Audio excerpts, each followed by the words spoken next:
મિત્રો, આજની સવારની પ્રેમી સલામ. ઈસુ મસીહ કી જય. Praise lord, hallelujah. કદાચ એકનો એક વિષય આપણે જોઈ રહ્યા છીએ કે પ્રભુને જેઓ શોધે છે તેઓને કયા કયા આશીર્વાદો મળે છે. પણ બાઇબલમાં એટલા બધા વચનો ઈશ્વરને શોધનાર વ્યક્તિને પ્રાપ્ત થાય છે.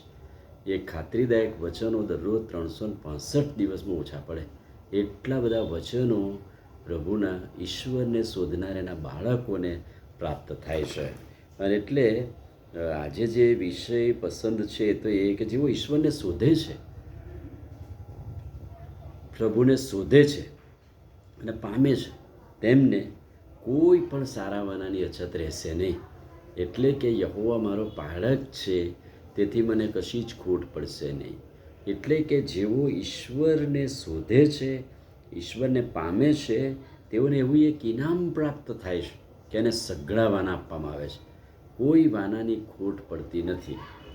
માર્કની સુવાર્તા 10મો અધ્યાય 28મા વચનથી આગળ જોજો તમે, 30મા વચન સુધી.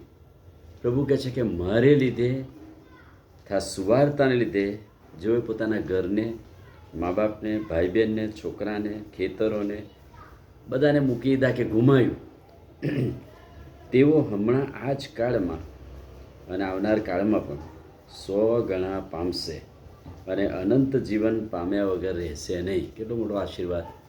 જેઓ ઈશ્વરને શોધે છે એમણે ગુમાવવું પડે છે, સુવાર્તાને લીધે, મારા નામને લીધે ગુમાવવું પડે છે, પણ કે છે આખરે આ કાળમાં જ અહીંયા જીવીએ છીએ ત્યારે જ 100 ગણા આશીર્વાદો અને અનંત જીવન પામ્યા વગર રહેશે નહીં.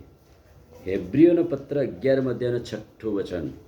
વિશ્વાસ વગર દેવને પ્રસન્ન કરવો એ બનતું નથી, કેમ કે દેવની પાસે જે કોઈ આવે છે તેણે તે છે અને જેઓ તેને ખંતથી શોધે છે તેઓને તે ફળ આપે છે. એવો વિશ્વાસ કરવો જોઈએ, એવું વિશ્વાસ કરવો જોઈએ કે ઈશ્વર આશીર્વાદ આપે છે. ઈશ્વર કોઈ પણ વાનાની ખોટ પડવા દેતા નથી. અને એ જ પ્રમાણે ગીતશાસ્ત્ર 34:10 તમે જોજો, ત્યાં શું લખ્યું છે? સિંહના બચ્ચાને તંગી પડે છે અને ભૂખ વેઠવી પડે છે, પણ જેઓ યહોવાને શોધે છે તેઓને કોઈ પણ સારાવાનાની ખોટ પડતી નથી. એને કદી જ કશી ખોટ પડતી નથી. જેઓ ઈશ્વરને શોધે છે, હા, કદાચ સિંહના બચ્ચાને તંગી પડે અને ભૂખ વેઠવી પડે, પણ જે પ્રભુને શોધે છે દરરોજ એને કશી જ ખોટ પડતી નથી. અને બીજી વાત, ઈશ્વરને શોધવાથી એક આશા પેદા થાય છે. વિશ્વાસ તો છે જ, પણ આશા પેદા, ઈશ્વરને શોધવાથી તમામ વાના પ્રાપ્ત થાય છે, પણ એક જીવનની આશા પેદા થાય છે. યિર્મયાનો વિલાપ 3મો અધ્યાય 21-25. અમોને આશા છે કે યહોવાની કૃપાને લીધે અમે નાશ પામ્યા નથી. હું યહોવા પર આશા રાખું છું. યહોવાના તારણની આશા રાખવી અને શાંતિથી તેના આવવાની વાટ જોવી. એટલે કે ઈશ્વરને શોધવાથી જીવનની એક મોટી આશા પ્રાપ્ત થાય છે. યશાયા 49:23. હું યહોવા છું અને મારી વાટ જોનારા કદી લજવાશે નહીં. એક મોટી આશા ઈશ્વરને શોધવાથી પ્રાપ્ત થાય છે. અને એક મોટી એવી એક આશા એ કે જેઓ ઈશ્વરને શોધે છે તેઓને કોઈ પણ સારાવાનાની ખોટ પડતી નથી.